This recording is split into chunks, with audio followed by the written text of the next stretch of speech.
สเปโตเนี่ยเป็นผู้ที่ได้อัตภาพร่างกายเป็นมนุษย์ก็จริงนะแต่จิตใจนั้นนะเป็นเหมือนพวกกับเป็นเหมือนอย่างกับเปรตอสุรกายนะเป็นผู้ที่มีความโลภนะพวกเปรตเนี่ยมีความโลภก่อนเมื่อเป็นมนุษย์เนี่ยเป็นพวกที่เกิดมีแต่ความโลภมีแต่ตัณหานะคอยที่จะจับจ้องคดโกงเอาไม่ว่าจะเป็นทรัพย์สินของส่วนรวมไม่ว่าจะเป็นทรัพย์สินของส่วนตัวของใครก็ตามนะจับจ้องที่จะโลภจะโกงเอานะเป็นผู้มากด้วยความโลภเป็นผู้มากด้วยตัณหาไม่รู้ว่าผิดหรือถูกเห็นไหมนะ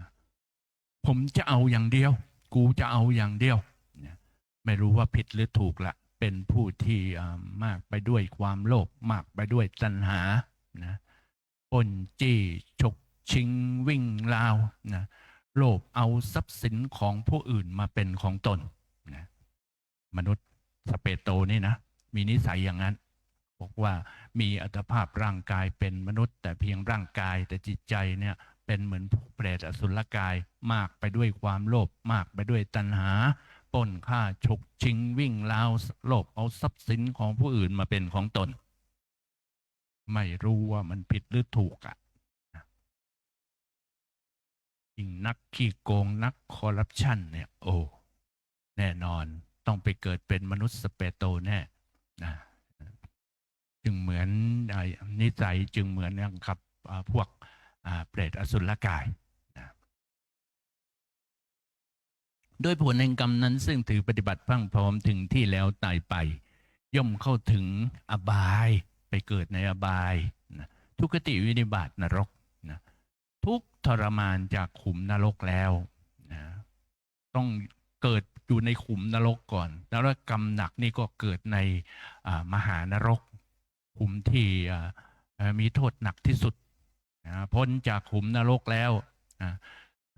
เสร็จกรรมที่จะได้เสร็จบุญเสร็จกรรมที่จะได้มาเกิดในมนุษย์โลกก็ต้องเกิดเป็นเปรตอสุรกายอีกละก็กินน้ำเลือดน้ำหนองเนี่ยนะถ้าไม่มีใครอุทิศส่วนเพราะว่าพวกเปรตนี้ยังมีบุญกับพวกสัตว์นรกพวกสัตว์นรกนี่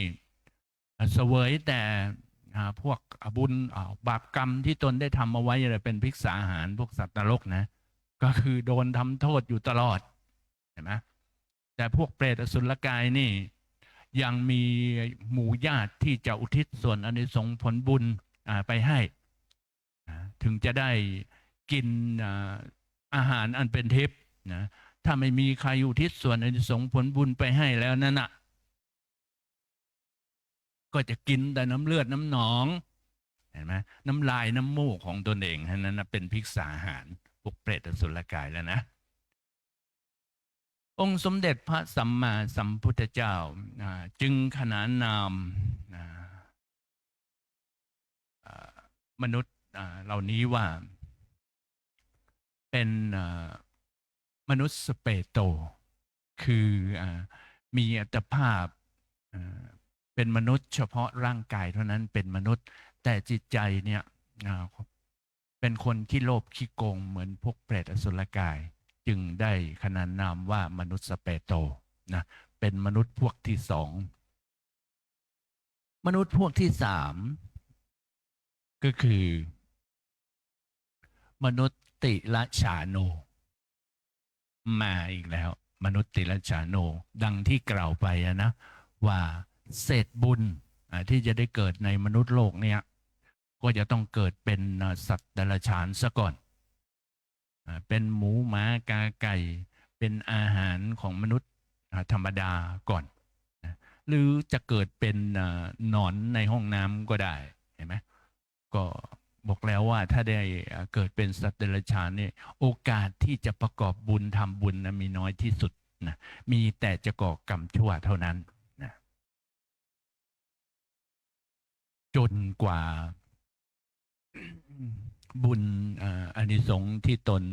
เกิดมาเวียนว่ายตายเกิดบุญที่ได้เคยทำไว้ส่งผลให้นะฉะนั้นเนี่ยจึงจะได้มาเกิดเป็นมนุษย์อีกครั้งหนึ่งแล้วก็หากว่าเกิดกลับมาเป็นมนุษย์อีกครั้งหนึ่งนะก็ใช่ว่าจะเกิดเหมือนเป็นมนุษย์เหมือนคนธรรมดาทั่วไปเกิดมาแล้วก็คนธรรมดาทั่วไปก็เกิดมาก็มีครบอาการ32มีสติปัญญาเฉลียวฉลาดนะเกิดในตระกูลที่พอเหมาะพอสมควรเนี่ยเห็นไหมมีความเพียบพร้อมไปด้วยอาหารเห็นไหมข้าวน้ำนะเกิดในสถานที่ที่มีความอุดมสมบูรณ์ด้วยข้าวน้ำเห็นไหมพอสมควรเห็นไหมในสถานที่ที่มีความอุดมสมบูรณ์ไปด้วยข้าวน้ำแล้วก็เกิดมามีสติปัญญาที่เฉียบแหลมเฉลียวฉลาดเนี่ยเขาเรียกว่ามนุษย์ทั่วไปแล้วความเกิดของแต่ละบุคคลนั้นก็มีความแตกต่างไปนะเห็นไหมถึงเป็นมนุษย์ธรรมดาครบอาการ32เท่ากันแต่บางทีก็สติปัญญาก็มีความเฉลียวฉลาดที่แตกต่างกันไปนะบางคนก็ปัญญาน้อยบางคนก็ปัญญามากนะก็เกิดจากอานิสงส์ผลบุญที่เราท่านทั้งหลายได้ทำกันดังที่อาตมาได้กล่าวไปใน2-3 วันได้ว่าในจุลกรรมวิพังคสูตรนะว่าผู้ที่ข้อสุดท้ายนะข้อที่7ผู้ที่ได้เชื่อฟังสมณพราหมณ์ภิกษุผู้รู้เนี่ยเขาไปถามว่าสิ่งไหนนั้นนะควรสิ่งไหนไม่ควรสิ่งไหนทำแล้วเกิดโทษสิ่งไหนแล้วทำแล้วไม่ให้เกิดโทษ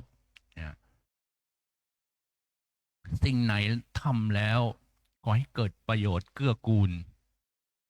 ต่อตนเองแล้วสังคมเห็นไหมอันนี้การเพิ่มบุญเห็นไหม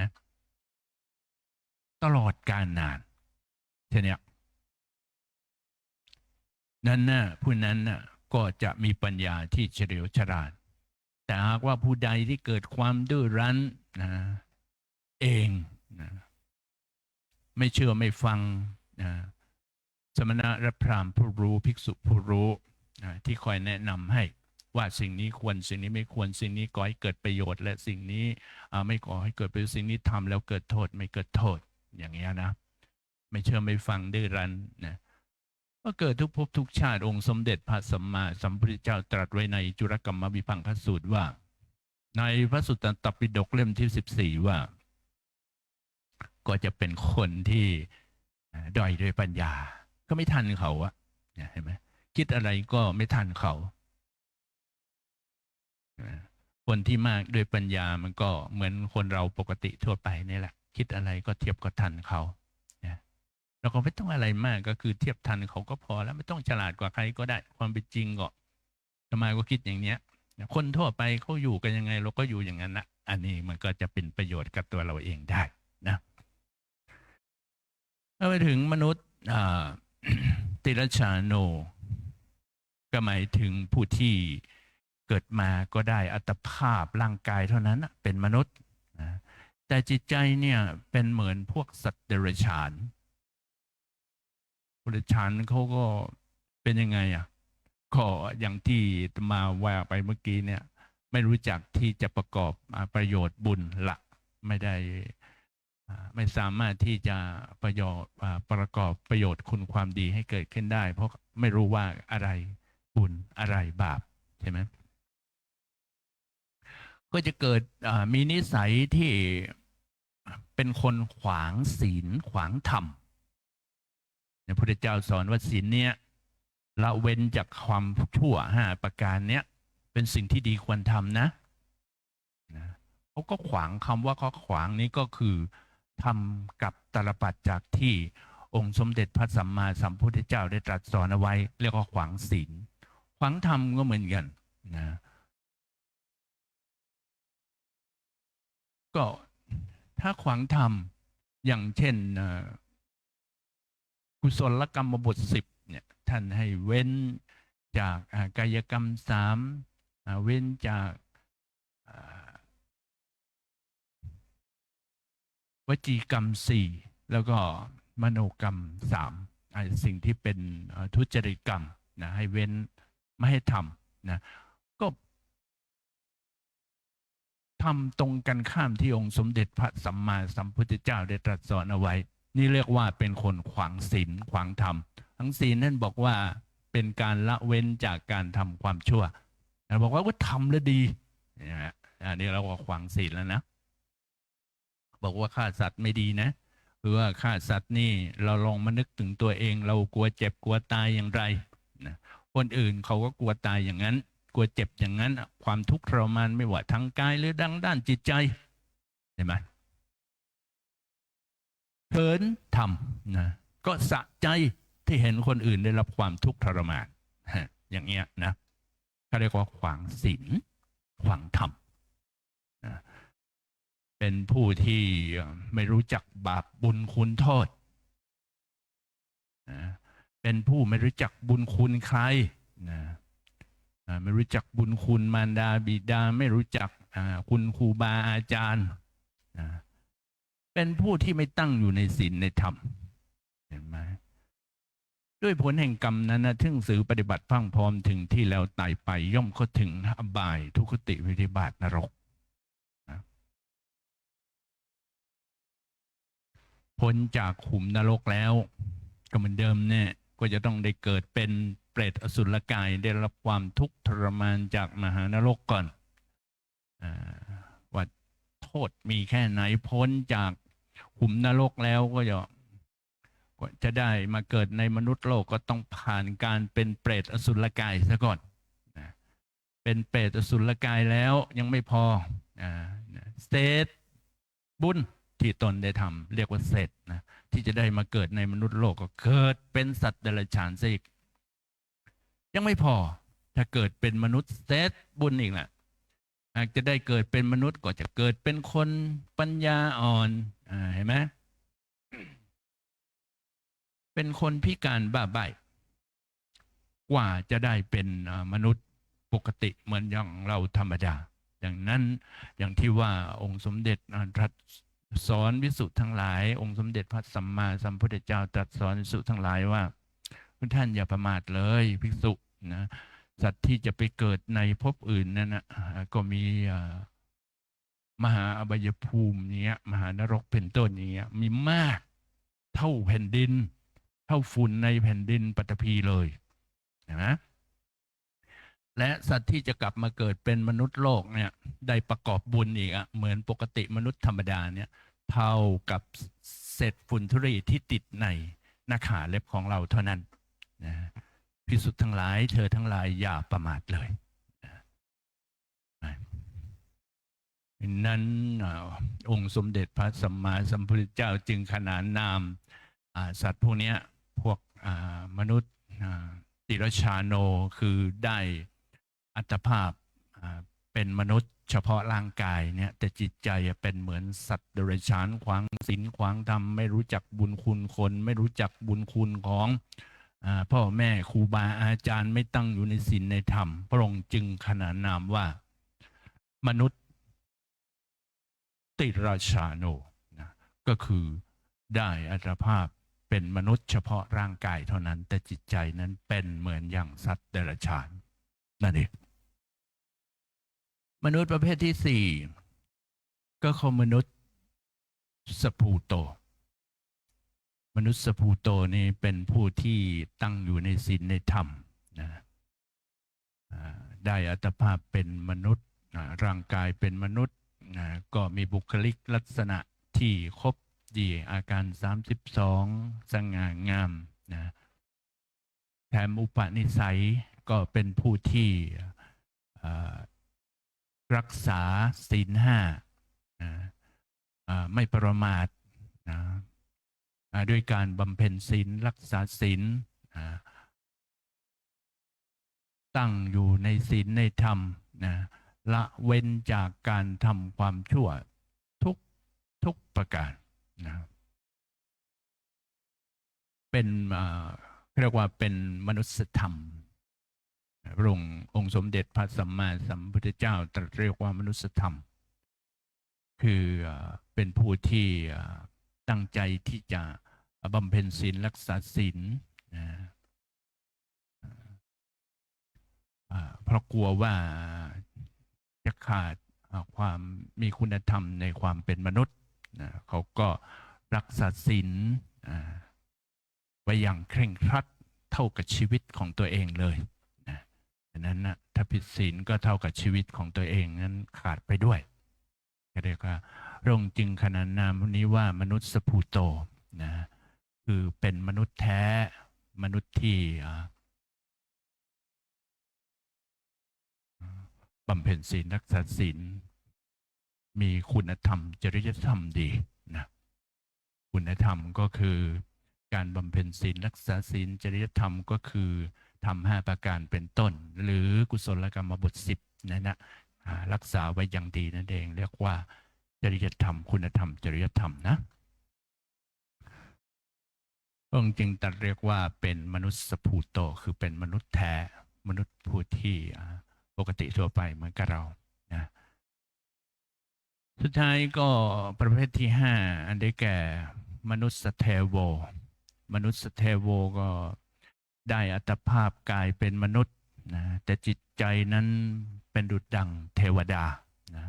รักษาศีล5ศีล8ศีล10ศีล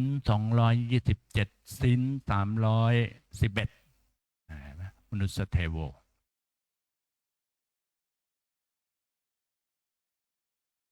รักษาศีลอย่างมีความเคร่งครัดไม่ว่าศีล5ศีล8อย่างเพิ่มบุญฟังธรรมเรียนรู้ธรรมศึกษาธรรมปฏิบัติธรรมระลึกถึงบุญคุณขององค์สมเด็จพระสัมมาสัมพุทธเจ้า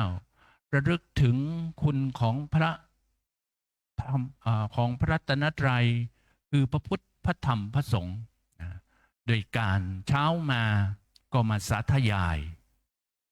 การสวดมนต์ทำวัดเช้าก็คือพุทธานุสติธรรมานุสติสังฆานุสติ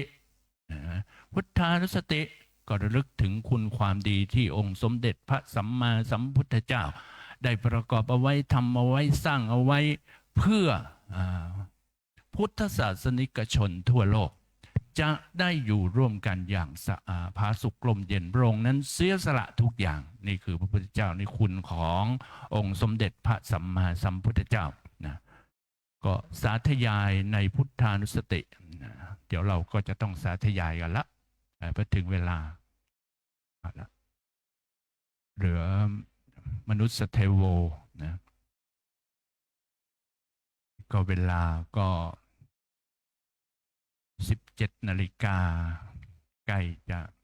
30 นาทีละนะ5 โมงครึ่งนะก็ถึงเวลาที่จะได้ทำวัดเย็นนะบรรดาครูบาอาจารย์ก็มาพร้อมนะเพื่อเมื่อพร้อมแล้วก็จะได้นิมนต์ครูบาอาจารย์ผู้ที่นำสวดนะที่พูดค้างไว้ก็เดี๋ยวพรุ่งนี้ก็ค่อยมาพูดใหม่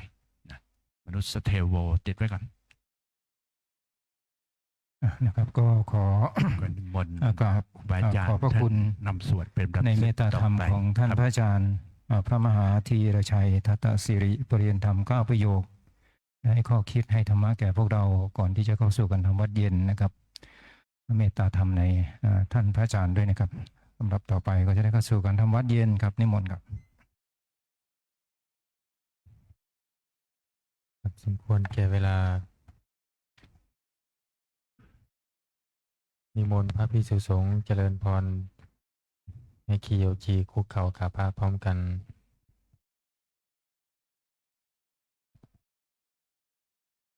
อัญชลีวันทาอภิวาทอัญชลีวันทาอภิวาทอัญชลีวันทาอภิวาทอัญชลีวันทาอัญชลีขอโอกาสขออนุญาตครูบาอาจารย์พระมหาเถระพระเถรานุเถระมัชฌิมาพระนวากาศในการเป็นต้นเสียงธรรมวัดเย็นในวันนี้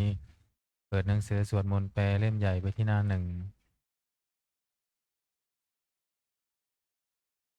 โยโสภะคะวาอะระหังสัมมาสัมพุทโธพระผู้มีพระภาคเจ้านั้นพระองค์ใดเป็นพระอรหันต์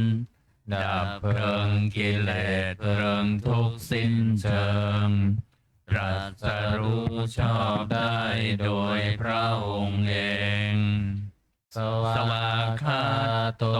เยนะภะคะวตาธัมโมพระธรรมเป็นธรรมอันพระผู้มีพระภาคเจ้าพระองค์ใดตรัสไว้ดีแล้วสุปฏิปันโนยัสสะภะคะวะโตสาวกสังโฆพระสงฆ์สาวกของพระผู้มีพระภาคเจ้าพระองค์ใดปฏิบัติดีแล้วธัมมายังภะคะวันตังสะธัมมังสะสังฆังอิเมหิสกาเลหิยะถาระหังอาโรปิเตหิอภิปุชยามาข้าพระเจ้าทั้งหลายขอบูชาอย่างยิ่งซึ่งพระผู้มีพระภาคเจ้าพระองค์นั้นพร้อมทั้งพระธรรมและพระสงฆ์ด้วยเครื่องสักการะทั้งหลายเหล่านี้อันยกขึ้นตามสมควรแล้วสาธุโนพันเตภะคะวาสุจิระปะรินิพพุตโตปิข้าแด่พระองค์ผู้เจริญพระผู้มีพระภาคเจ้าแม้ปรินิพพานนานแล้วทรงสร้างคุณอันสำเร็จประโยชน์ไว้แก่ข้าพระเจ้าทั้งหลายปัจฉิมาชนะตานุกรรมปมานาสามทรงมีพระหฤทัยอนุเคราะห์แก่พวกข้าพระเจ้าอันเป็นชนรุ่นหลังอิเมสกาเลทุกขตาปันนาการภูเตปฏิคันหาตุขอพระผู้มีพระภาคเจ้าจงรับเครื่องสักการะอันเป็นบรรณาการของคนยากทั้งหลายเหล่านี้อัมหากังทีคารตังหิตายะสุขายาเพื่อประโยชน์และความสุขแก่ข้าพระเจ้าทั้งหลายตลอดกาลนานเทินอะระหังสัมมาสัมพุทโธภะคะวาพระผู้มีพระภาคเจ้าเป็นพระอรหันต์ดับเพลิงกิเลสเพลิงทุกข์สิ้นเชิงตรัสรู้ชอบได้โดยพระองค์เอ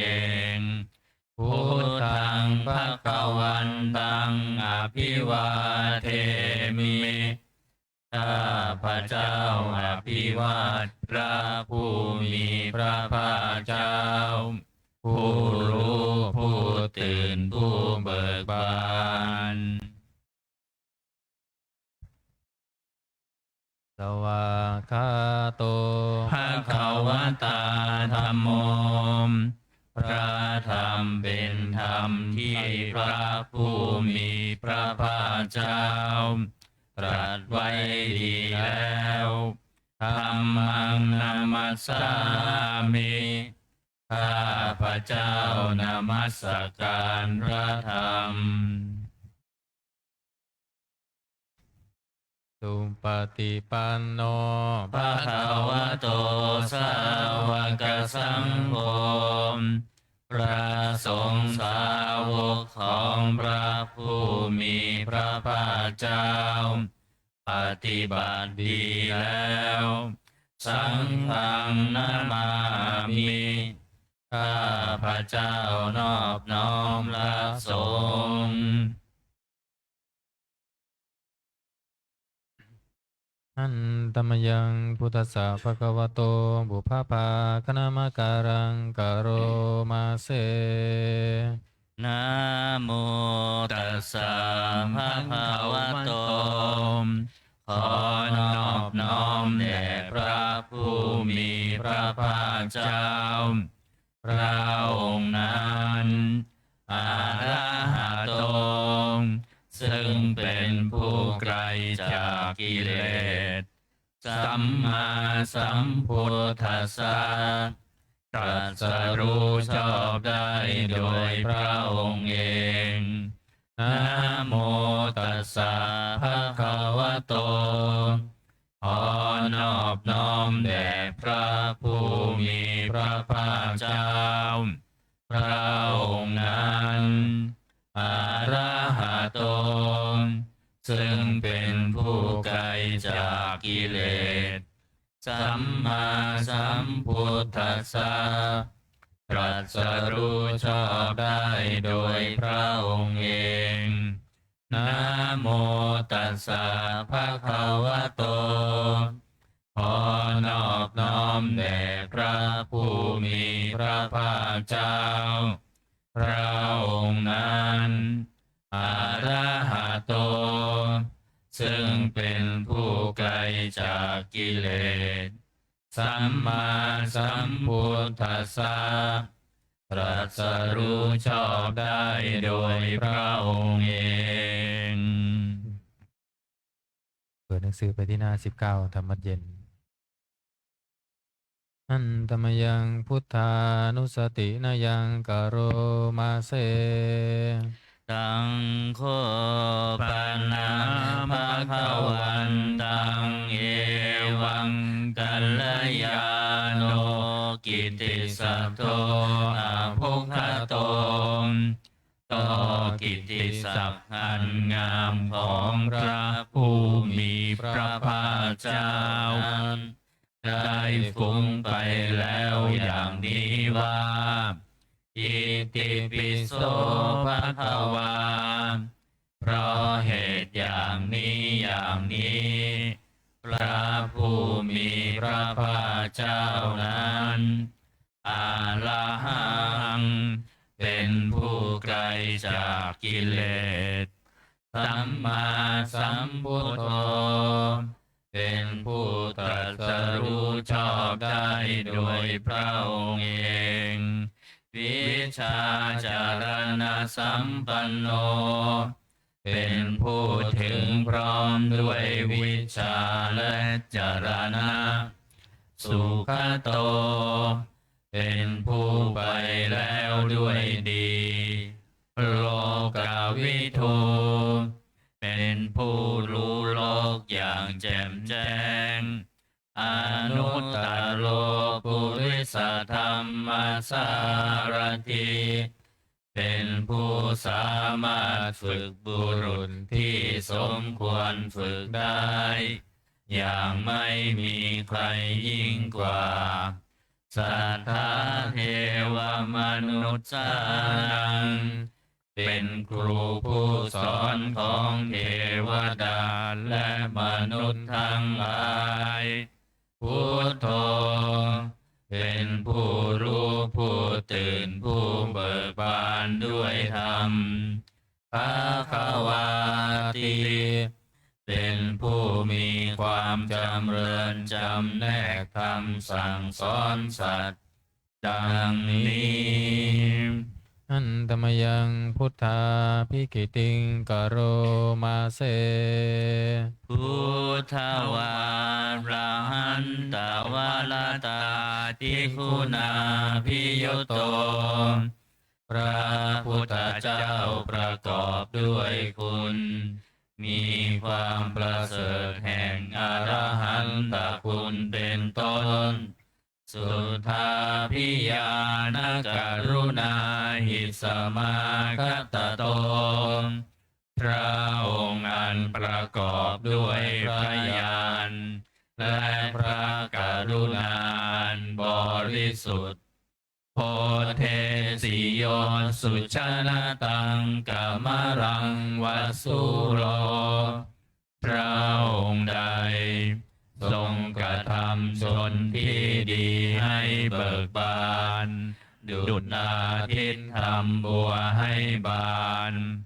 วันธามหังตมรณังศิรสาชิเนนทังข้าพระเจ้าไหว้พระชินสีห์ผู้ไม่มีกิเลสพระองค์นั้นด้วยเสียงกล่าวพุทโธโยสัพพปานินังสรณังเขมมุตตมัง พระพุทธเจ้าพระองค์ใดเป็นสารณะอันเกษมสูงสุดของสัตว์ทั้งหลายปัตตมานุสติฐานังวันธามิตังสิเรนะหังข้าพระเจ้าไหว้พระพุทธเจ้าพระองค์นั้นอันเป็นที่ตั้งแห่งความระลึกองค์ที่หนึ่งด้วยเสียงกล่าวพุทธัสสะหัสสมิทาโสวะพุทโธเมสามิกิสโร ข้าพระเจ้าเป็นทาสของพระพุทธเจ้า พระพุทธเจ้าเป็นนายมีอิสระเหนือข้าพระเจ้าพุทโธทุกขัสสะคาตาจะวิทาตาจะหิตาสเม พระพุทธเจ้าเป็นเครื่องกำจัดทุกข์และทรงไว้ซึ่งประโยชน์แก่ข้าพระเจ้าพุทธัสสะหังนิยาเทมิสรีรันชีวิตันจิตังข้าพระเจ้ามอบกายถวายชีวิตนี้แด่พระพุทธเจ้า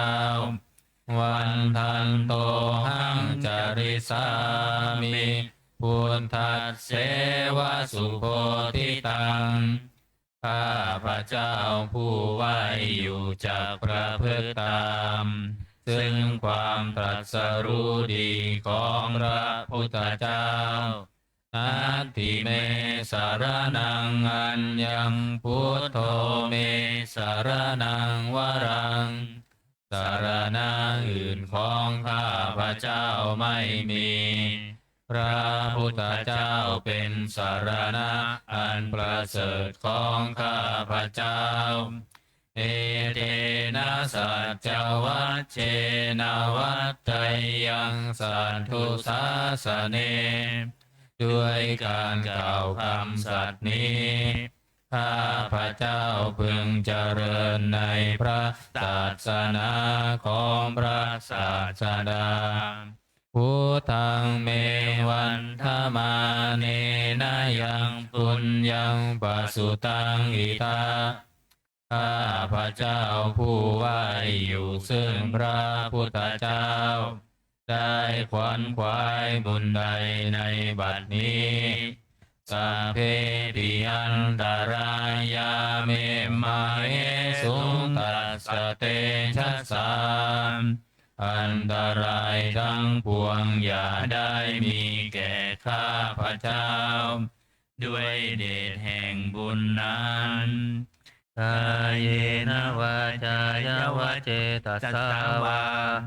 ด้วยกายก็ดีด้วยวาจาก็ดีด้วยใจก็ดีพุทเทกุกัมมังปะกะตังมะยายังกัมนาติเตียนันใดที่ข้าพระเจ้ากระทำแล้วในพระพุทธเจ้าพุทโธปฏิคันหะตัวจยันตัง ขอพระพุทธเจ้าจงงดซึ่งทดลองเกินนานกาลันตะเลสังวะเลตุงวะพุทเทเพื่อการสำรวมระวังในพระพุทธเจ้าในการต่อไป อันธรรมยังธรรมานุสตินะยังกโรมาเส สวากขาโตภะคะวะตาธัมโมพระธรรมเป็นสิ่งที่พระผู้มีพระภาคเจ้า ตรัสไว้ดีแล้ว สันทิฏฐิโก เป็นสิ่งที่ผู้ศึกษาและปฏิบัติพึงเห็นได้ด้วยตนเอง อากาลิโก เป็นสิ่งที่ปฏิบัติได้ และให้ผลได้ไม่จำกัดการ เอหิปัสสิโก เป็นสิ่งที่ควรกล่าวกับผู้อื่นว่า ท่านจงมาดูเถิด โอปัญญิโก เป็นสิ่งที่ควรน้อมเข้ามาใส่ตัว ปัจจตังเวทิตาโพวินโยหิติ เป็นสิ่งที่ผู้รู้ก็รู้ได้เฉพาะตน ดังนี้ อันธรรมยังธรรมาภิกขิติงกโรมาเส สวากขาตตาทิคุณโยงภาวะเสนาสยโยงพระธรรมเป็นสิ่งที่ประเสริฐ เพราะประกอบด้วยคุณ คือความที่พระผู้มีพระภาคเจ้า ตรัสไว้ดีแล้วเป็นต้น โยมังคปากับปริยติวิโมกขเพโทมเป็นธรรมอันจำแนกเป็นมรรคผลปริยัติและนิพพานธัมโมกุโลกัปปัตตนาตถาธาริธาริมเป็นธรรมทรงไว้ซึ่งผู้ทรงธรรม จากการตกไปสู่โลกที่ชั่ว วันธามหังตมหารังวรธรรมเมตังข้าพระเจ้าไหว้พระธรรมอันประเสริฐนั้น อันเป็นเครื่องขจัดเสียซึ่งความมืดธัมโมโยสัพพปานินังสารนังเขมมุตตมังพระธรรมใดเป็นสารณะอันเกษมสูงสุดของสัตว์ทั้งหลายทุติยานุสติทานังวันธามิตังสิเรนังข้าพระเจ้าไหว้พระธรรมนั้นอันเป็นที่ตั้งแห่งความระลึกองค์ที่สองด้วยเสียงกล่าวธัมมัสสะหัสสมิทาโสวะธัมโมเมสามิกิสโรมข้าพระเจ้าเป็นทาสของพระธรรมพระธรรมเป็นนายมีสระเหนือข้าพระเจ้าธัมโมทุกขัสสะคาตาจะวิทาตาจะหิตัสสะเม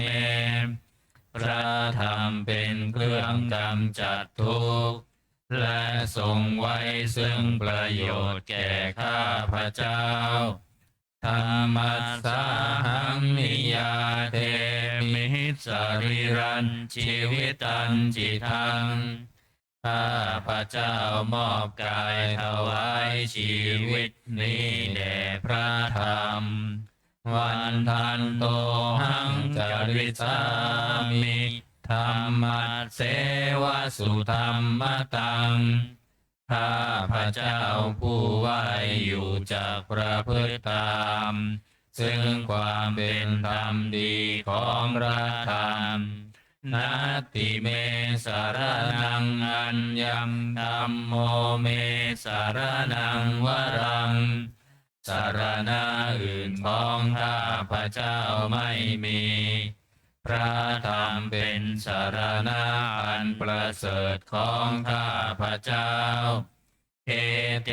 นะสัจจวัชเชนะวัตเตยังสัทธุสาสเนด้วยการกล่าวคำสัตย์นี้ข้าพระเจ้าพึงเจริญในพระศาสนา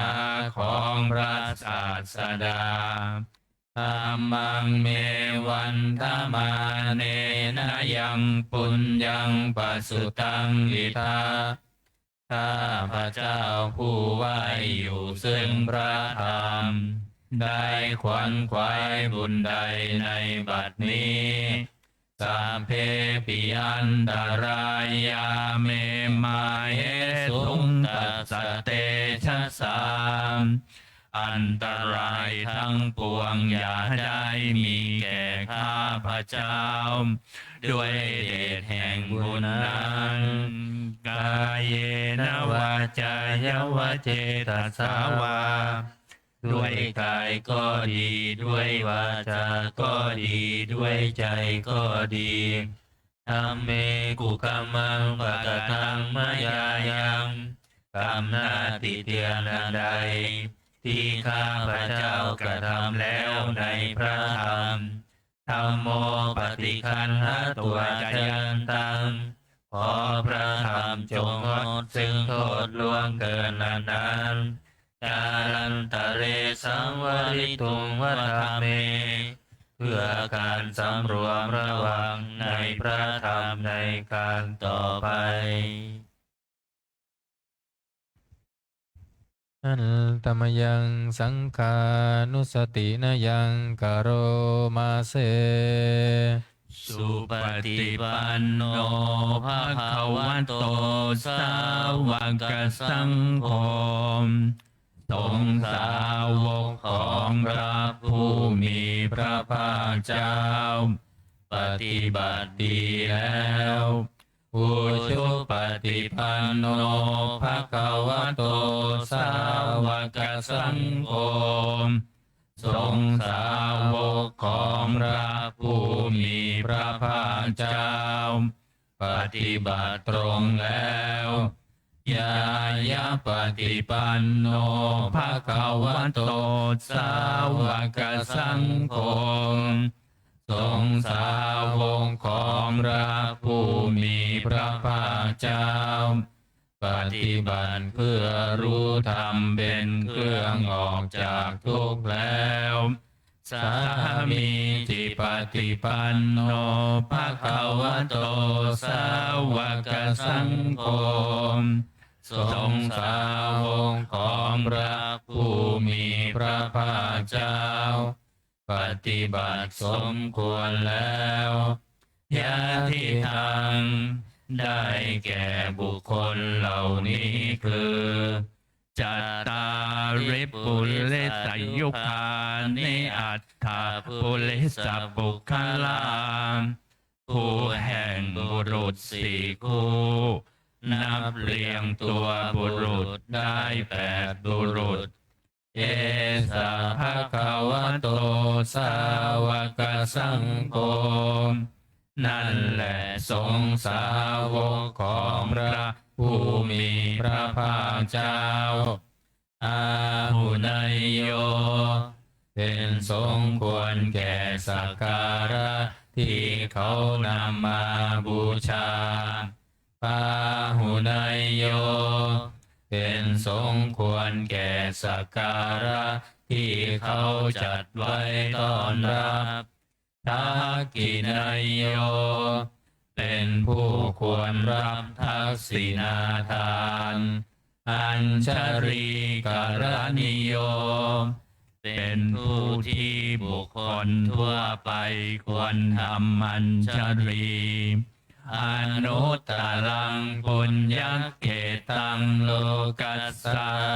ติเป็นเนื้อนาบุญ ของโลกไม่มีนาบุญอื่นยิ่งกว่าดังนี้ อันตมยังสังฆาภิกิติงกโรมาเส สัทธรรมโชสุปฏิปฏิคุณาทิยุตโตพระสงฆ์ที่เกิดด้วยพระสัทธรรมประกอบด้วยคุณมีความปฏิบัติดีเป็นต้นโยธาพิโทอริยบุคคลสังฆเสโทเป็นหมู่แห่งพระอริยบุคคลนั้นประเสริฐแต่จำพวกศี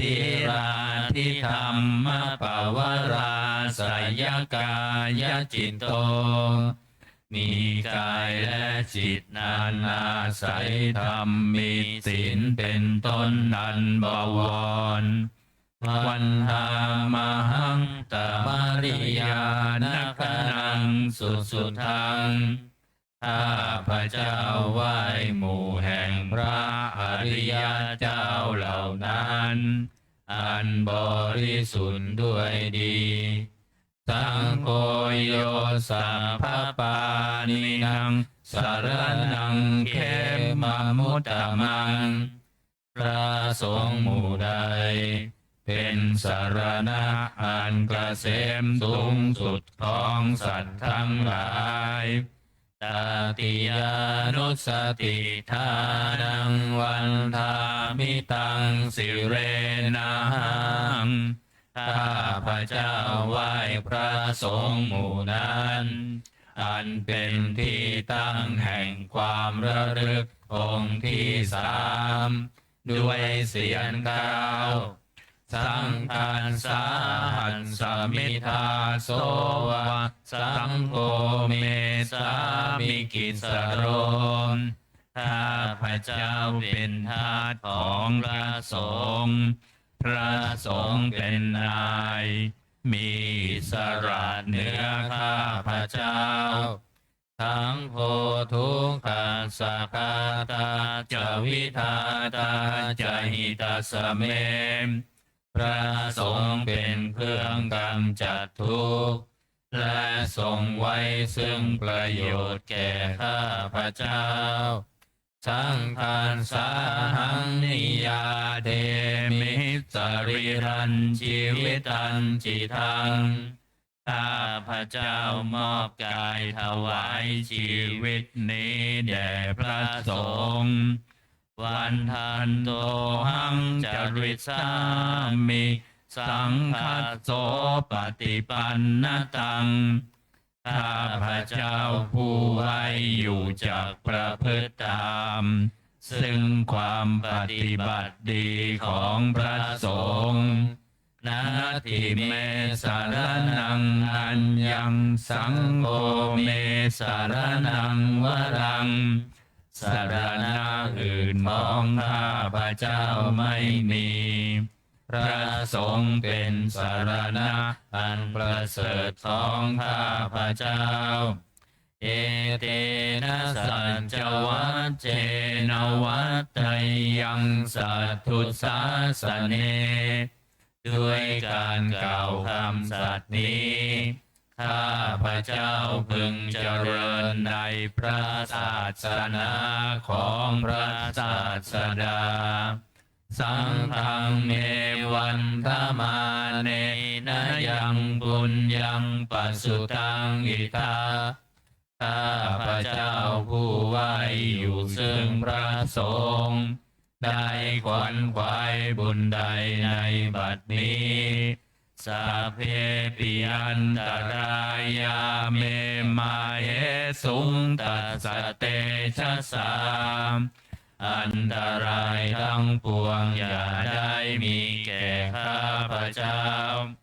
ด้วยเดชแห่งบุญนั้นกายเยนวาจายวเจตสาวามด้วยกายก็ดีด้วยวาจาก็ดีด้วยใจก็ดีสังเคกุกัมมังปะกตังมยายัง กรรมหน้าติเตียนอันใด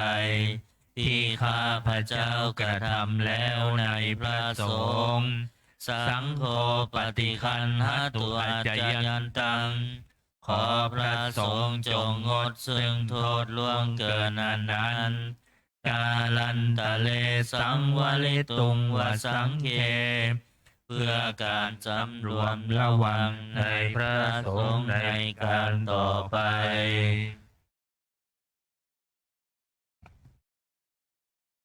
เปิดหนังสือไปที่หน้า38นะ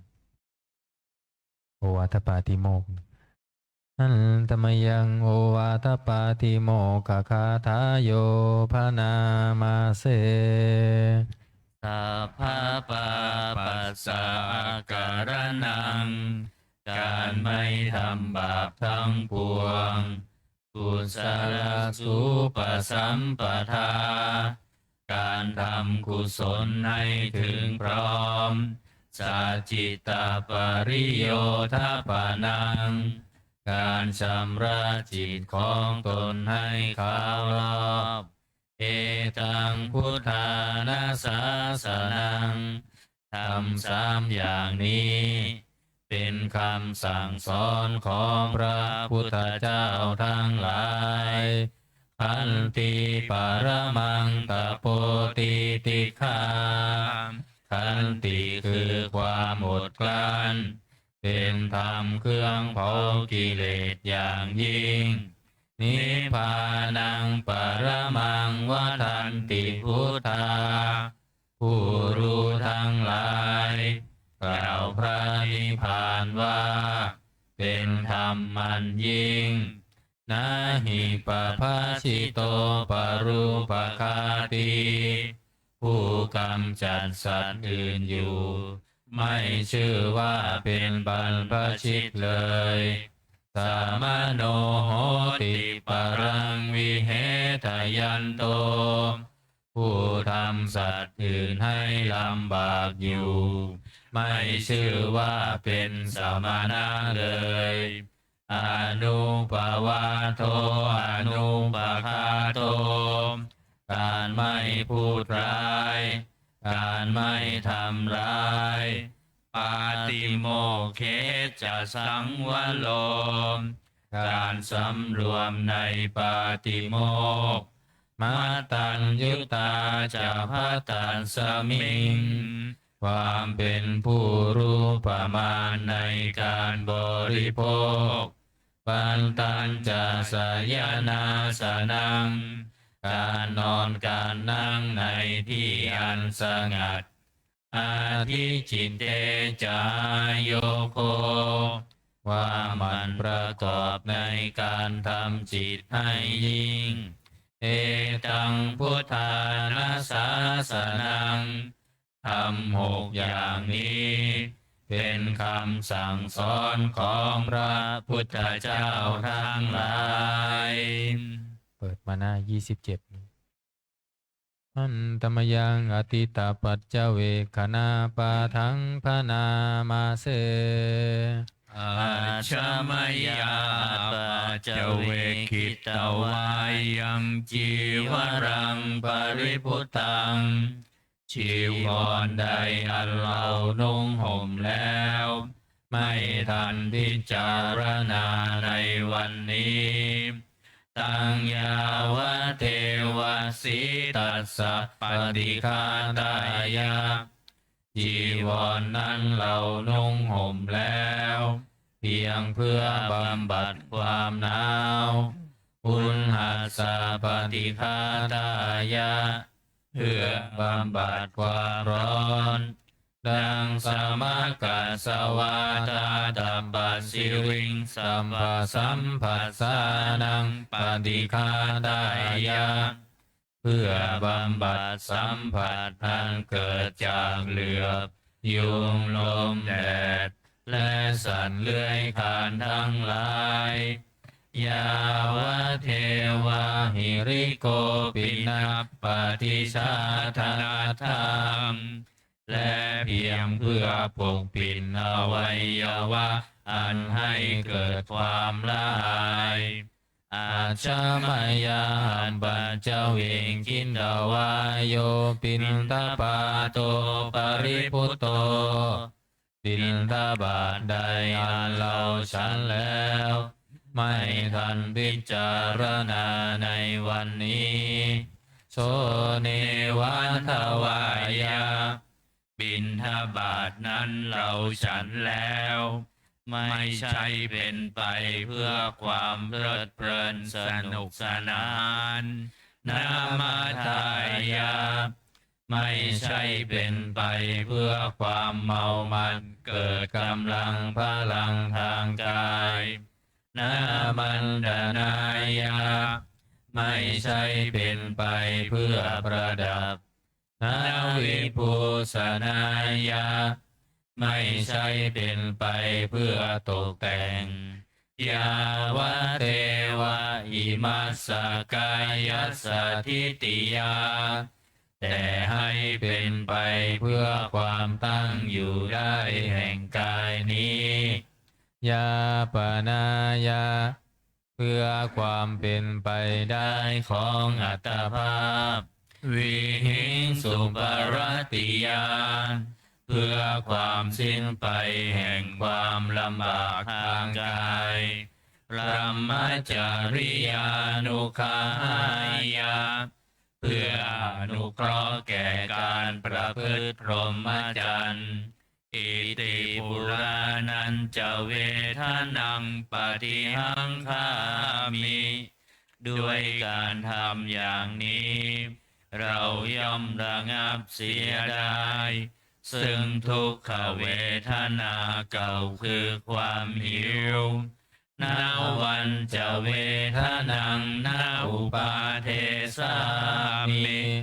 และไม่ทำทุกขเวทนาใหม่ให้เกิดขึ้นยาตราจะเมภวิสติอนวัชตาจะพาสุวิหารโรจาติ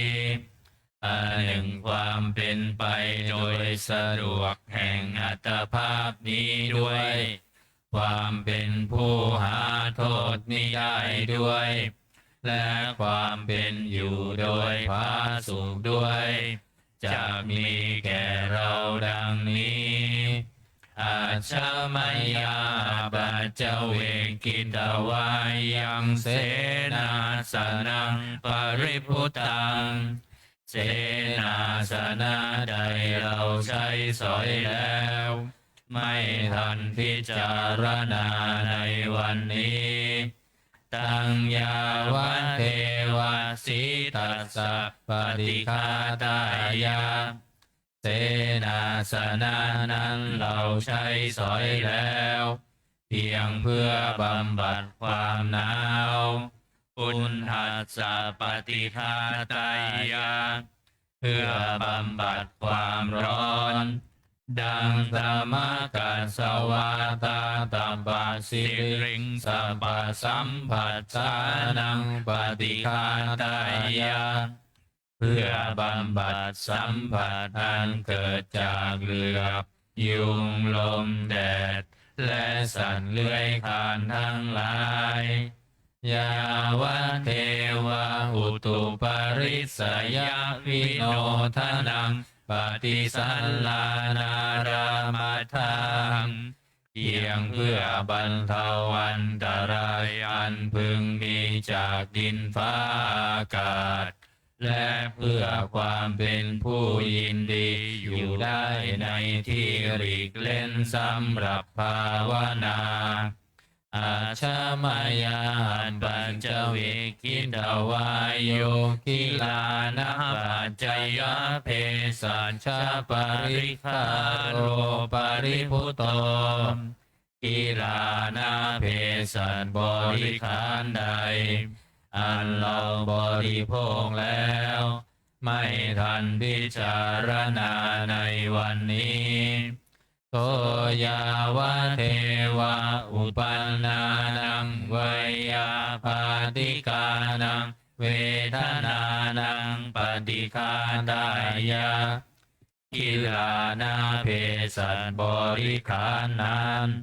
เราบริโภคแล้วเพียงเพื่อบำบัดทุกขเวทนาอันบังเกิดขึ้นแล้วมีอาพาธต่างๆเป็นมูล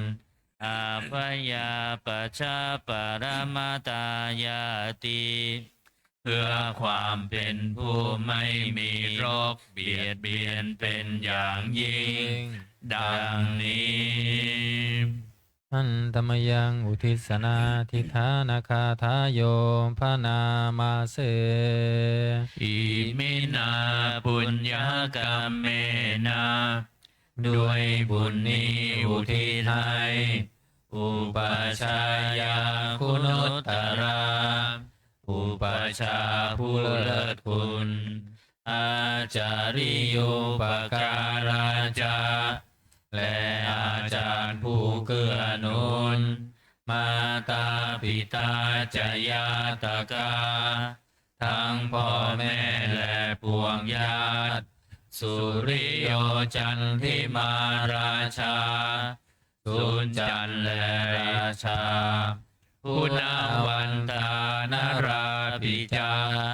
ผู้ทรงคุณหรือผู้สูงชาติพระมมาลาจาอินทาจา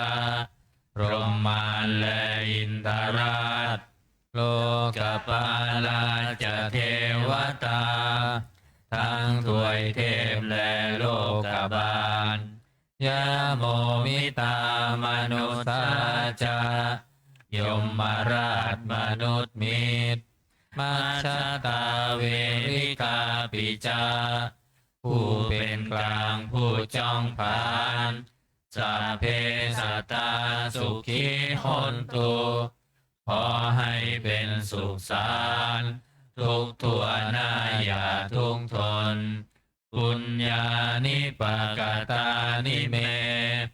บุญพ้องที่ข้าทำจงช่วยอำนวยสุภผลสุขังจติวิทังเทนตุให้สุขสามอย่างล้นจิปังปาเปทาโวมาตังให้รู้ถึงนิพพานพรันอิมินาปุญญกรรมเมนาด้วยบุญนี้ที่เราทำอิมินาอุทิเสนาจา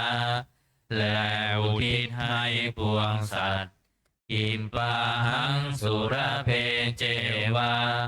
เราพันได้ซึ่งการตัดตัณหุปาทานเฉทนังตัวตัณหาอุปาทานเยสันตาเนหินาธรรมาสิ่งชั่วในดวงใจยาวานิพพานโตมะมังกว่าเราจะถึงนิพพานนาสันตุสัมปทาเยวามาลายสิ้นจากสันดานยัตถาชาโตภเวภเวทุกภพที่เราเกิดผู้ชุติตังสติปัญญามีจิตตรงและสติตั้งปัญญาอันประเสริฐสันเลโควิริยัมหินาพร้อมทั้งความเพียรเลิศเป็นเครื่องขูดกิเลสหายมาราระพันตุโนกาสังโอกาสอย่าพึงมีแก่หมู่มารสิ้นทั้งหลายกาตุนจาวิริเยสุเมเป็นช่องประทุษร้ายทำลายล้างความเพียรจมพุทธาทิปวโรนาโทพระพุทธผู้บวรนาถธัมโมนาโทวรุตตโมพระธรรมที่พึงอุดมนาโทปัจเจกพุทโธจาพระปัจเจกพุทธสมสังโฆนาโทตโรมะมังพบพระสงฆ์ที่พึงพยองเตโสนตมานุภาเวนะ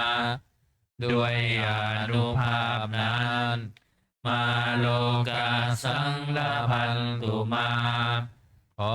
หมู่มารอย่าได้จองทัสสะปุญญานุภาเวนะด้วยเดชบุญทั้งสี่ปองมาโลกาสังละพันตุมาอย่าเปิดโอกาสแก่มารเถิด มีวันจันทร์สวดธรรมจักรเปิดหนังสือมนต์พิธีเล่มเหลืองไปที่หน้า86ธรรมจักรหน้า86นะโมตัสสะภะคะวะโตอะระหะโตสัมมาสัมพุทธัสสะนะโมตัสสะภะคะวะโตอะระหะโตสัมมาสัมพุทธัสสะนะโมตัสสะภะคะวะโตอะระหะโตสัมมาสัมพุทธัสสะพุทธังสรณังคัจฉามิธัมมังสรณังคัจฉามิสังฆังสรณังคัจฉามิทุติยัมปิพุทธังสรณังคัจฉามิทุติยัมปิธัมมังสรณังคัจฉามิทุติยัมปิสังฆังสรณังคัจฉามิตติยัมปิพุทธังสรณังคัจฉามิตติยัมปิธัมมังสรณังคัจฉามิตติยัมปิสังฆังสรณังคัจฉามิ บทขัดไม่ต้องว่าตาม อโนตลังอภิสัมโพธิงสัมโพชิตตวานตถาคโตปัทมังยังอเทเสสิธรรมจักกังอโนตลังสัมมาเทวาปวัตเตนโตโลเกนอปติวาติยังยัตถาคาตาอุปอันตาปฏิปติจัมมาจิมามจตุสวาริยสัจเจสุวิสุทธังญาณทัสสนังเทสิตังธรรมราเชนะสัมมาสัมโพธิเกตนังนาเมนาวิสุตังสุตังธรรมจักกัปปวัตตนังวายังกัรณปาเทนะสังคิตันตัมพนามาเส เอวเมสุตัง เยกังสมัยยังภะคะวาสารนัสสิยังอิหารติ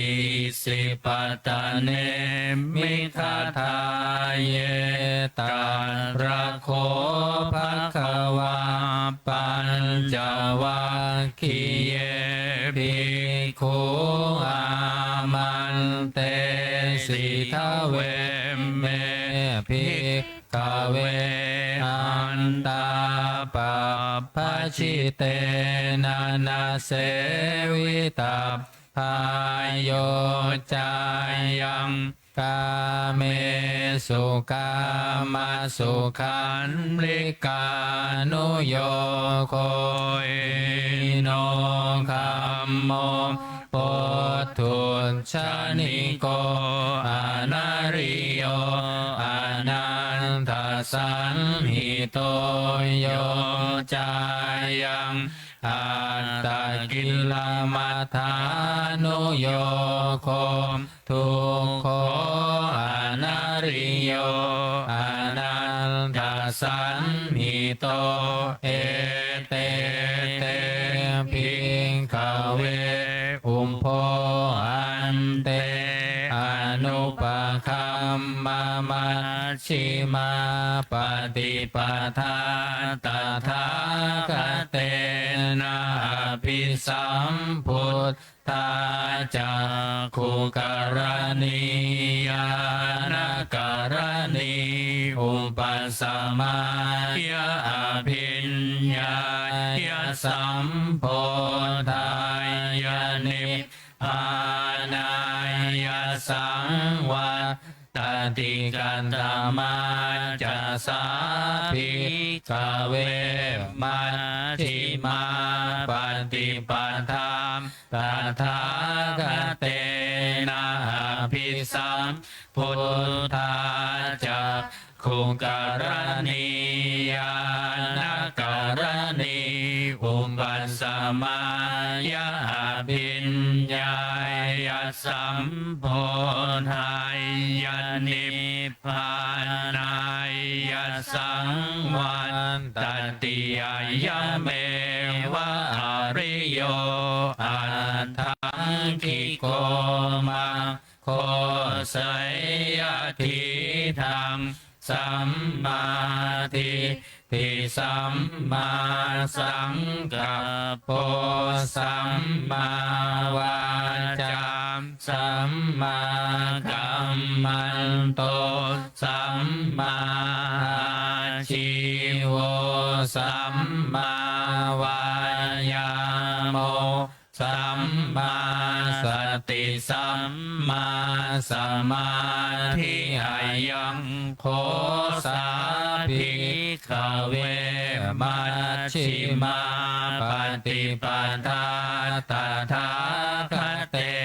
นะอภิสัมพุทธาจักขุกรณียานการณีอุปสัมมายะอภิญญายะสัมโพธายะนิพพานายะสังวัตติทังโคปนาภิกขเวทุกขังอริยสัจจังชาติปิทุกขาชราปิทุกขา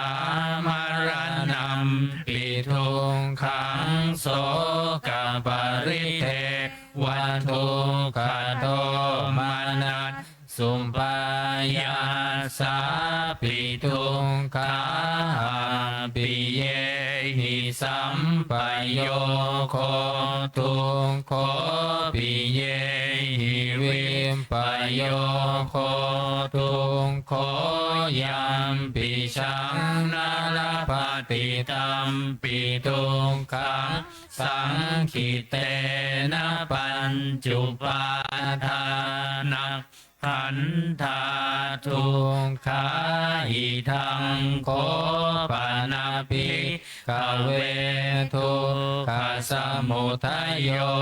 อริยสัจจังญายังตัณหาโปโนภวิกานันทิราคัสสหคตาตัตรัตตาพินันทินิสัยยทิทังกามตัณหาภวตัณหาวิภวตัณหาอิทังโคปนาภิก ขเวทุกขานิโรโธอริยสัจจังโยตัสสาเยวตัณหายะเสสวิราคนิโรโธจาโคปฏินิสสัตโคโมติหานาลโยอิทังโคปนาภิกขเวทุกขานิโรธคามินิปฏิปทาอริยสัจจังอัญญเมวะอริโยอัตถังคิโกมะโคสยทิทังสัมมาทิฏฐิสัมมาสังกัปโปสัมมาวาจาสัมมากัมมันโตสัมมาอาชีโวสัมมาวายาโมสัมมาสติสัมมาสมาธิทังทุกขังอริยสัจจันติเมภิกขเวบุมเพอนันโนสุเตสุธรรมเมสุจักขุงอุทธัปปาทิญาณังอุทธัปปาทิปัญญาอุทธัปปาทิวิชชาอุทธัปปาทิอาโลโกอุทธัปปาทิตังโคปานิทังทุกขังอริยสัจจังปริญญายันติเมภิกขเวบุมเพอนันโนสุเตสุธรรมเมสุจักขุงอุทธัปปาทิญาณังอุทธัปปาทิปัญญาอุทธัปปาทิวิชชาอุทธัปปาทิอา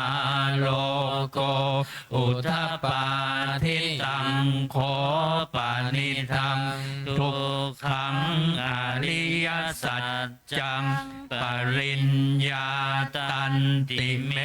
ภิกขเวบุพเพอนันโนสุเต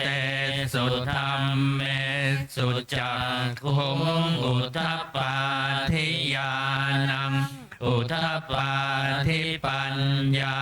อุทธัปปาทิวิชชาอุทธัปปาทิอาโลโกอุทธัปปาทิอิทังทุกขสมุทัยโยอริยสัจจันติเมภิกขเวบุพเพอนันโนสุเตสุธรรมเมสุจักขุงอุทธัปปาทิญาณังอุทธัปปาทิปัญญาอุทธัปปาทิวิชชาอุทธัปปาทิอาโลโกอุทธัปปาทิตังโคปานิทังทุกขสมุทัยโยอริยสัจจังปหาตัตันติเมภิกขเวบุพเพอนันโนสุเตสุธรรมเมสุจักขุงอุทธัปปาทิญาณังอุทธัปปาทิปัญญาอุทธัปปาทิวิชชาอุทธัปปาทิอาโลโกอุทธัปปาทิตังโคปานิทังทุกขสมุทัยโยอริยสัจจังปะเหนันติเมภิกขเวบุพเพอนันโนสุเตสุธรรมเมสุจักขุงอุทธัปปาทิญาณังอุทธัปปาทิปัญญาอุทธัปปาทิวิชชาอุทธัปปาทิอาโลโกอุทธัปปาทิอิทังทุกขานิโรโธอริยสัจจันติเม ภิกขเวบุมเพอนันโนสุเตสุธรรมเมสุจักขุงอุทธปาทิญาณัง อุทธปา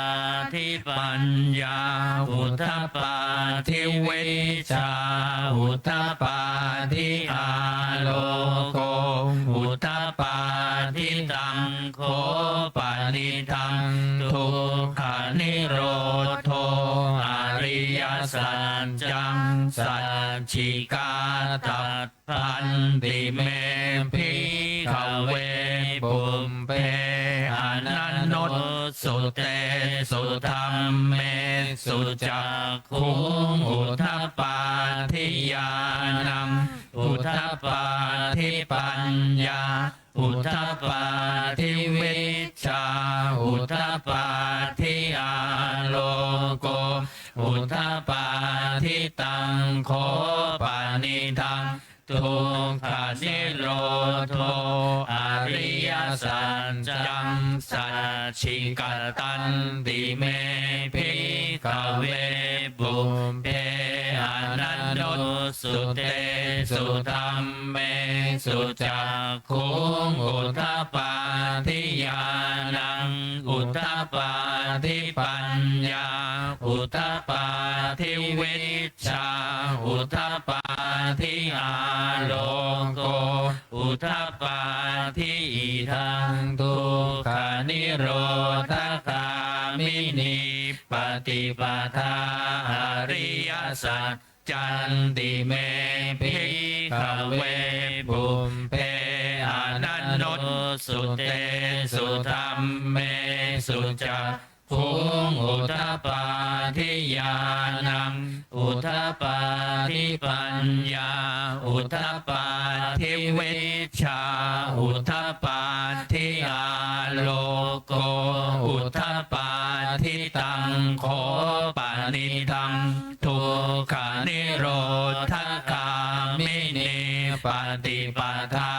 อริยสัจจังภาเวตาพันติเมภิกขเวปุเพอนันโนสุเตสุธรรมเมสุจักขุงอุทธปาทิญาณังอุทธปาทิปัญญาอุทธปาทิวิชาอุทธปาทิอาโลโกอุทธปาทิตังโคปานิทังทุกขานิโรธคามินิปฏิปทาอริยสัจจังภาวิตันติเมภิกขเวปุมเพอนันโนสุเตสุธรรมเมสุจักขุงอุทธปาทิญาณังอุทธปาทิปัญญาอุทธปาทิวิชาอุทธปาทิอาโลโกอุทธปาทิยาวกีวันจะเมภิกขเวอิเมสุจตุสุอริยสัจเจสุเอวันติปริวันตังตวันทัสสาการังยถาภูตังญาณัตถัสสะนังนัสสุวิสุทธังอโหสิเนวตาวาหังภิกขเวสเทวเกโลเกสัมมาระเกสัพพรหมเกสัตสัมมานะพรหมนิยาปัจฉายาสัทเทวมนุษย์สายานุตตรังสัมมาสัมโพธิอภิสัมพุทโธปัญจัญญาสิงยโตจะโคเมภิกขเวอิเมสุจตุสุอริยสัจเจสุเอวันติปริวันตังทวาทัสสาการังยถาภูตังญาณัตถัสสะนังสุวิสุทธังอ อโหสิอาทาหังภิกขเวสเทวเกโลเกสัมมาระเกสัพพรหมเกสัตสัมมณพรหมนิยาปัจฉายสเทวมนุษสายอนุตตรังสัมมาสัมโพธิงอภิสัมพุทโธปัญจัญญาสิงญานันจัปปนเมทัสสนังอุทธปาทิอกุปปาเมวิมุตติมายมันติมาชาตินัตติทานิปุนัมภโวติธรรมโวจะภควาอัตตมนาปัญจวัคคียาภิกขุภควโตภาสิตังอภินันโท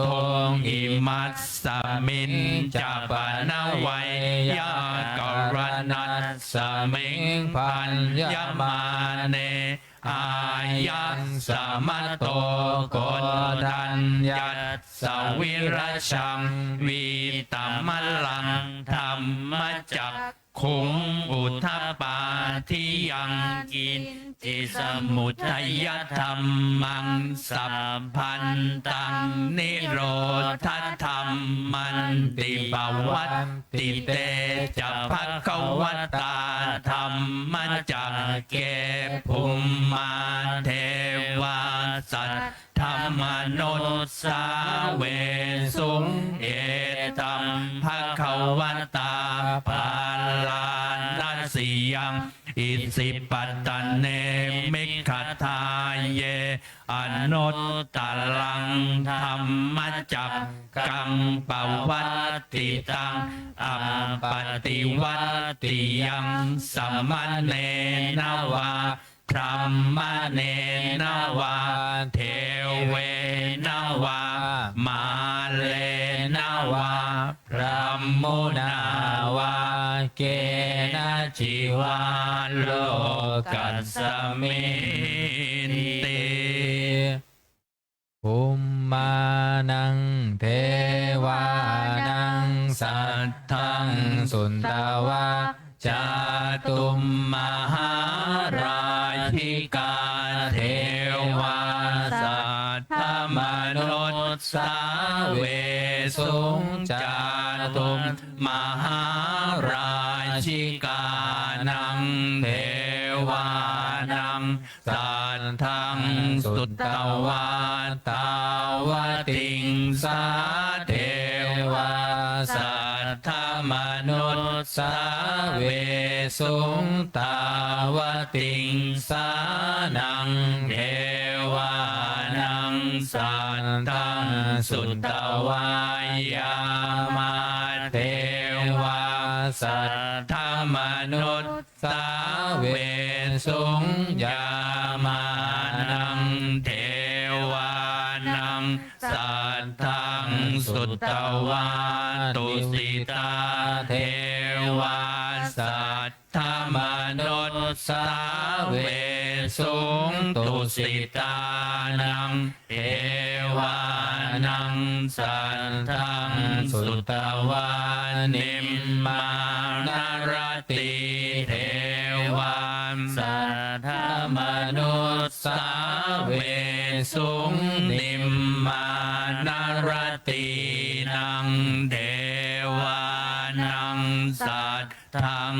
สุตตวาปารณิมิตวาสวัตติเทวาสัทธมนุษสาเวสุงปารณิมิตวาสวัตตินังเทวานังสัทธังสุตตวาพระมปริสัทชาเทวาสัทธมนุษสาเวสุงพระมปริสัทชานังเทวานังสัทธังสุตตวาพระมปโร หิตาเทวาสัทธมนุษสาเวสุงพรหมปโรหิตานังเทวานังสันทังสุตตวามหาพรหมเทวาสัทธมนุษสาเวสุงมหาพรหมานังเทวานังสัทธังสุตตวาปริตาภาเทวาสัทธมนุษสาเวสุงปริตาภานังเทวานังสัทธังสุตตวาอัปปมานา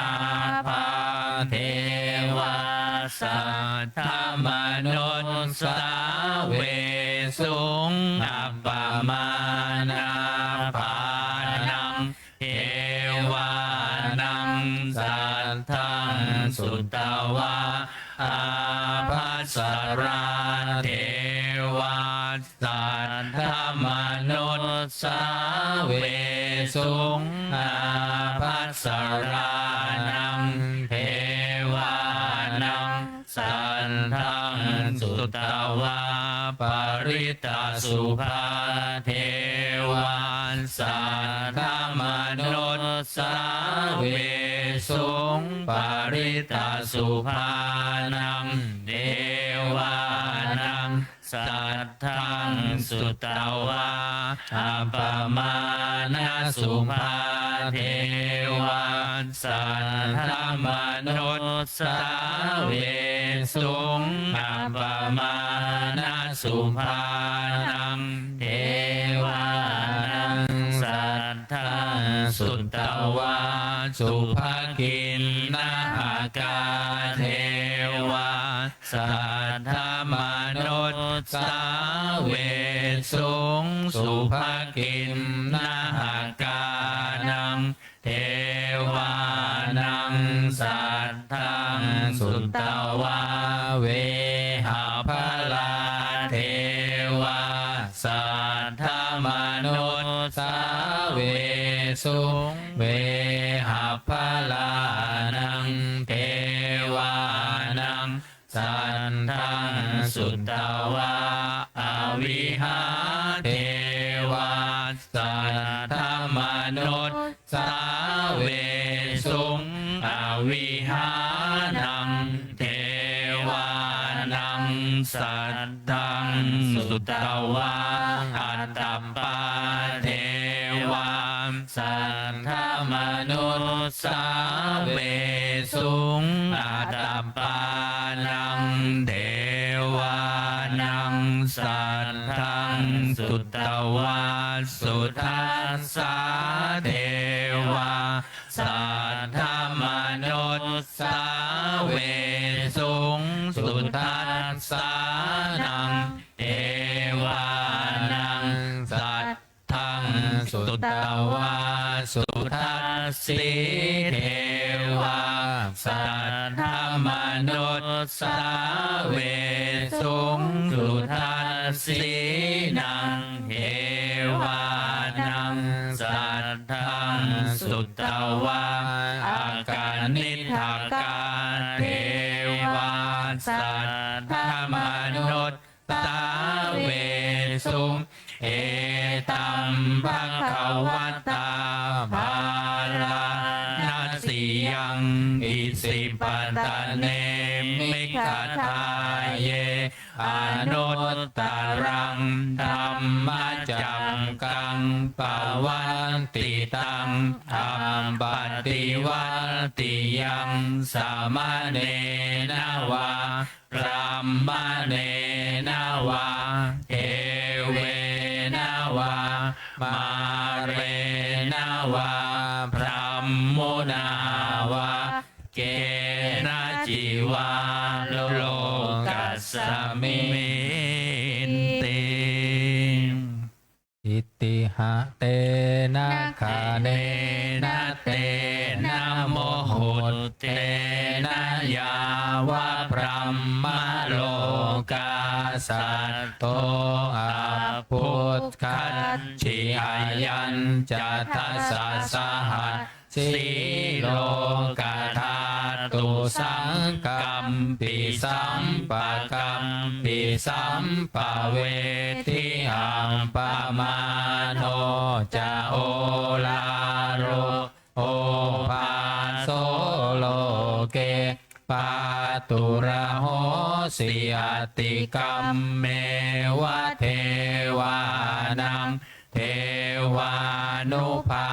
วังอัตถโคภะคะวาอุทานังอุทาเนสิอัญญาสิวัตตโพโกตัญโยอัญญา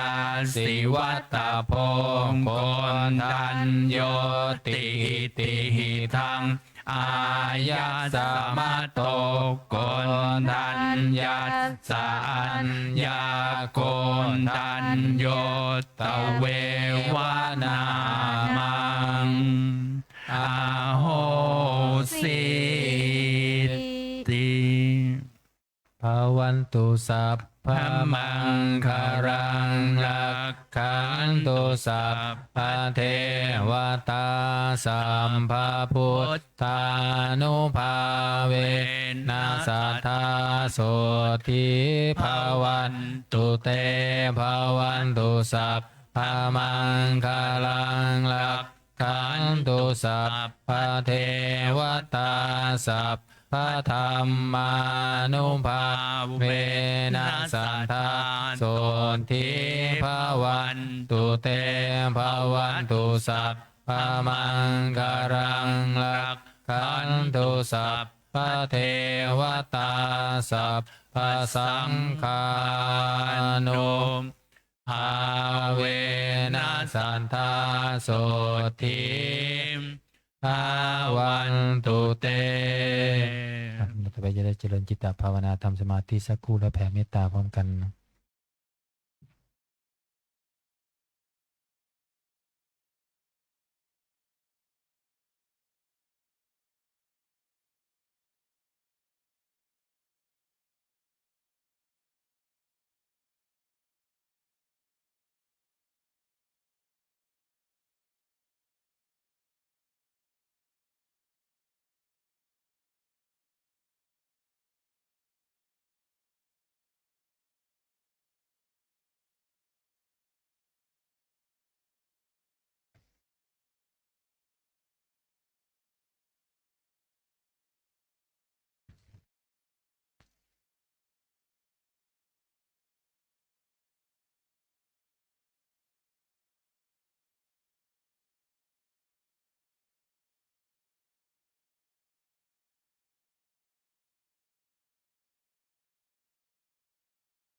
สมควรแก่เวลา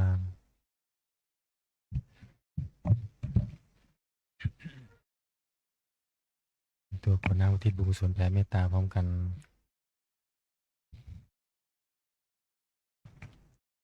อิทังทานากรรมังนิพพานาปัจจายโยโหตุโนนิจจังอิทังศีลกรรมังนิพพานาปัจจายโยโหตุโน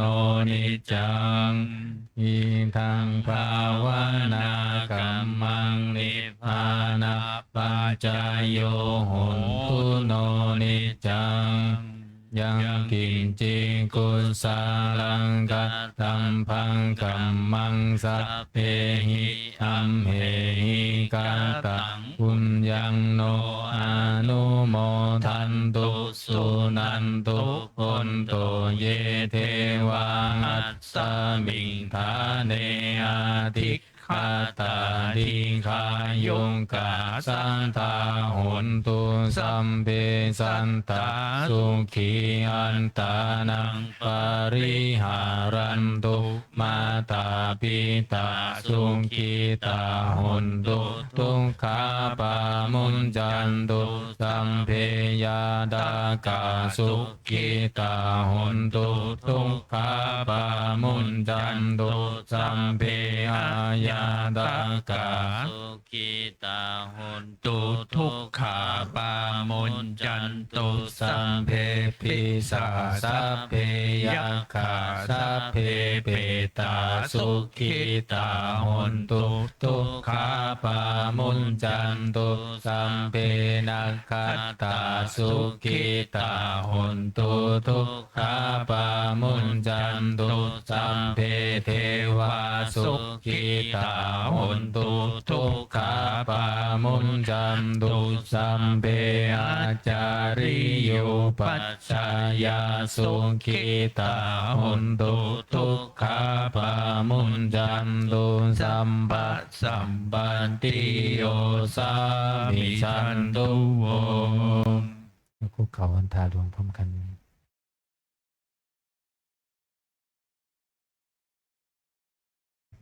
วันทามิพุทธังสัพพะเมวะโตสังฆามะเมพันเตวันทามิธัมมังสัพพะเมวะโตสังฆามะเมพันเตวันทามิสังฆังสัพพะเมวะโตสังฆามะเมพันเตวันทามิคารุงอุมปัญชาอาจาริเยสัมภะเมวะโตสังฆามะเมพันเตวันทามิกัมมัฏฐานังสัมภะเมวะโตสังฆามะเมพันเตวันทามิอาราเมพันทัสสิมังสัมภะเมวะโตสังฆามะเมพันเตวันทามิเจติยังสัมภะสัมพันธานิสุปันติทิตาสารีนาธาตุมหาโพธิพุทธารูปังสักกาลังสัทธานาคาโลเกเทวะโลเกพรหมโลเกจัมพุทิเปลังกาทิเปสารีนาธาตุโยเกสะธาตุโยอาระหันตถาตุโยเจติยังนันทากุติงจตุราสีติสหัสสิธรรมคัลเทสัพเพสัมปาทะเจติยังอาหังวันทามิสัมปาโสอัญชลีวันทาอภิวาทอัญชลีวันทาอภิวาทอัญชลีวันทาอภิวาท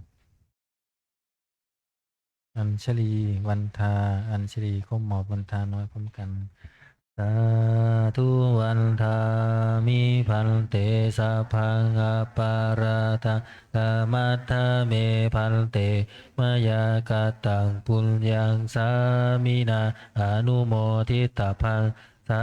มินากตังปุญญังไมหะตาตาพังสาธุสาธุอนุโมทามิ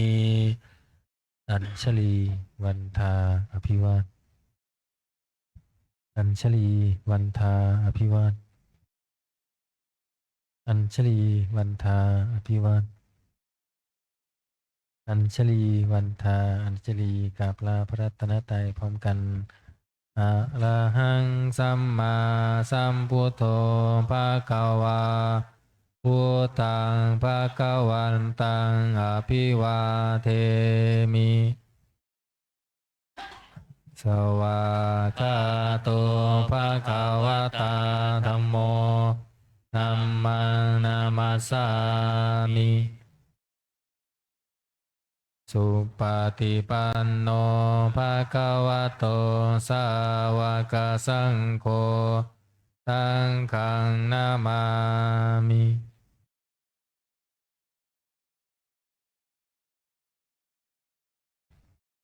ขอนิมนต์พระภิกษุสงฆ์คุกเข่ากราบพระมหาเถระพระมหาสุรศักดิ์สุรสโกพร้อมกัน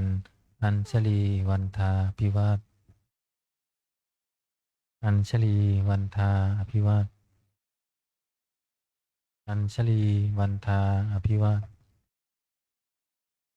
อัญชลีวันทาอัญชลี เรียนเชิญแม่ชีโยคีทุกท่าน